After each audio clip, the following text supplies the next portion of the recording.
Jira jirtu hordoftootaaf daawwattoota gammee tuubii nagaa jaalallii fi tokkummaan waaqayyoo bakka jirtan sinaa dhaqqabu. Dhagaa gammee tuubiin yeroo dheeraadhaaf haala hin beekamnee fi yuutuubiin koo duraa waan na jalaa gubateef isinirraa fagaadhee tureera. Viidiyoo koo kanaan dura turan keessatti maaliif akkan fagaadhee sin ibseen jira. Ammas viidiyoo kana tokko jedhee eegaleen jira. Maarree dambalii jaalalaa kana fi wantoota kana fakkaatan bifa adda ta'een qabadhee dhufeera. Anaa dhufuu warri haaraa taatan baga nagaan dhuftanis niin jedha. Warri duraan turtanii gargar fagaannis koottaa ani deebi'eera jechuun barbaada. Waliin ga'aa laayikii fi sheer gochuu hin dagatinaa. Gammee tuubii waliin turtii gaarii qabaadhaa. Ani ammaaf maqaa koo himachuun barbaadu icciitiidhaan irra siniif haa ta'u. Dhaladhee kanan guddadhee godina Shawaa Kibba Lixaatti. Maarree gaanis akkuma umuriin koo sadarkaa barnootaatiif ga'een maatiin koo mana barumsaa achuma naannoo kiyya jiruutti barsiisuudhaaf mana barumsaa na galchanii.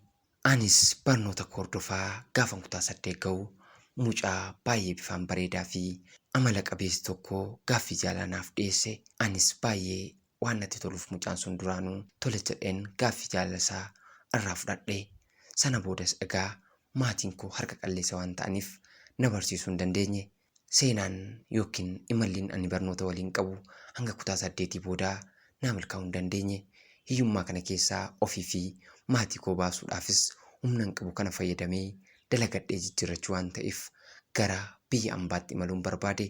Sana boodas biyya ambaa osoo hin turre piroosisaa eegalee Duubaay na milkaa'ee jennaan kutaa 8 addaan kutee gara biyya ambaatti malee.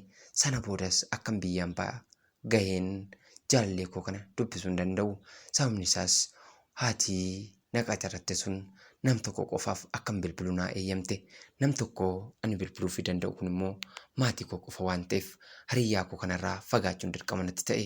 Anis yeroo dheeraan booda argan bilbila bitadhee booda bilbila hariyyaa koo sanaa barbaadee gaafan bilbiluuf hariyyaan koo kun xiqqoo na waliin haasa'etti narratti cufuu eegale. Hariyyoota isaas maal ta'ee maaliif bilbila narratti cufaa maaf narraan kaasu jedhee gaafan gaafadhu. Isaanis inni akka fuudhee jiruu fi daa'ima tokko akka qabu naaf himani. Anis egaa baay'een gaddine. Maaliif jennaan yeroo dheeraadhaaf irraa fagaadhee waan tureef hariyyaan koo kun yeroo kana eegee yookiis taa'ee na eeguu hin dandeenye. Innis irra deddeebi'ee gaafadhuyyuu dhugaa jirtu tokko natti hime. Si eegeen dadhabee garuu amma ani fuudhee dhala godhadheera. Atis waan carraa kee barbaadadhu jedhees ofirraa na gaggeesse. Anis gaggeessaa isaa kanaa osoo hin jaalanne osoo hin feene keessa laphee kiyyaa osoo hin amanne ofitti fudhee isarraa gargar ba'uun murteesse. Akkuma gargar ba'een karaa fuula kitaabaa yookiin immoo feesbuukiitiin nam tokkoon bare. Namni ani bare kun achuma naannoo kiyya ture. Egaa mucaan ani karaa fuula kitaabaa bare kunis bakkuman anitti dhaladhe kanatti kan dhalatee guddatedha. Jaalalaan duraan miidhamee ture sanaaf wal'aansa naa ta'ee jaalalaan isaaf qabu itti agarsiisuudhaaf innis karaa bilbilaa haasa'uu eegalle. Mucaa kana waliin hedduu tokko walii galla. Hedduun isa jaaladhasi. Jaalalaan kaleessa miidhameef wal'aansaa ajaa'ibaa fi godaannisa koo narraa haquudhaaf wanti inni hin goone hin jiru. Garuu egaa maalaa godhu? Amma immoo osoon mucaa kana jaaladhuu diinni waan isa adamsaa tureef na jalaa qabanii manadhaa na jalaa seensan.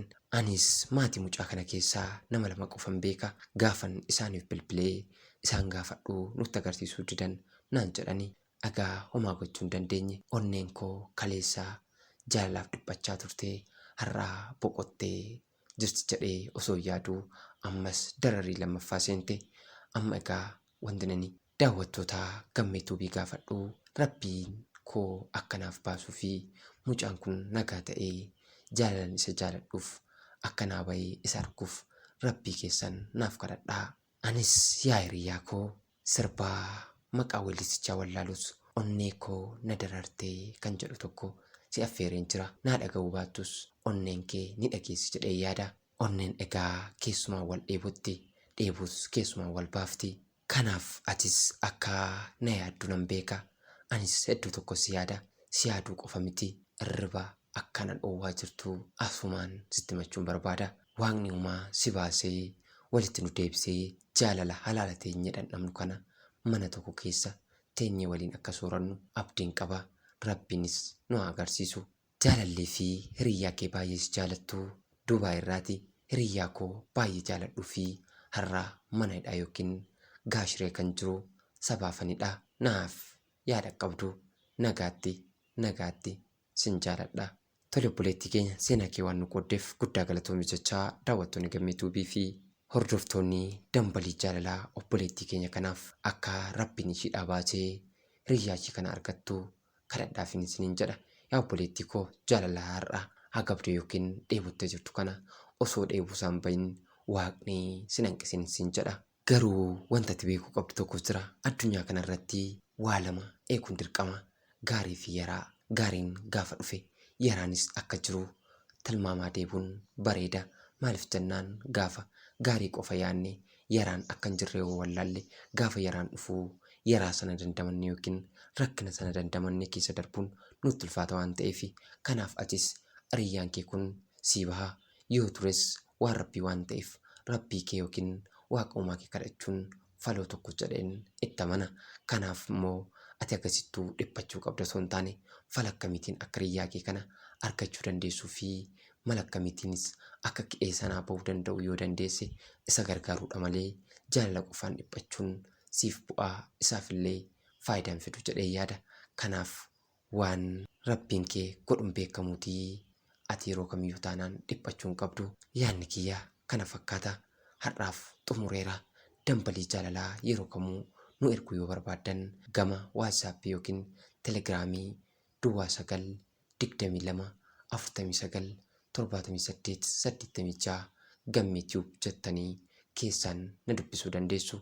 Waan na ergitaniif yookiin waan laayik sheer fi koomentii naa gootanii na jajjabeessitaniif immoo galatooma galatan dhabinaan isiniin jedha. Horaa bulaa deebanaa Gammee Tuubiidhaa Oromiyaarraa.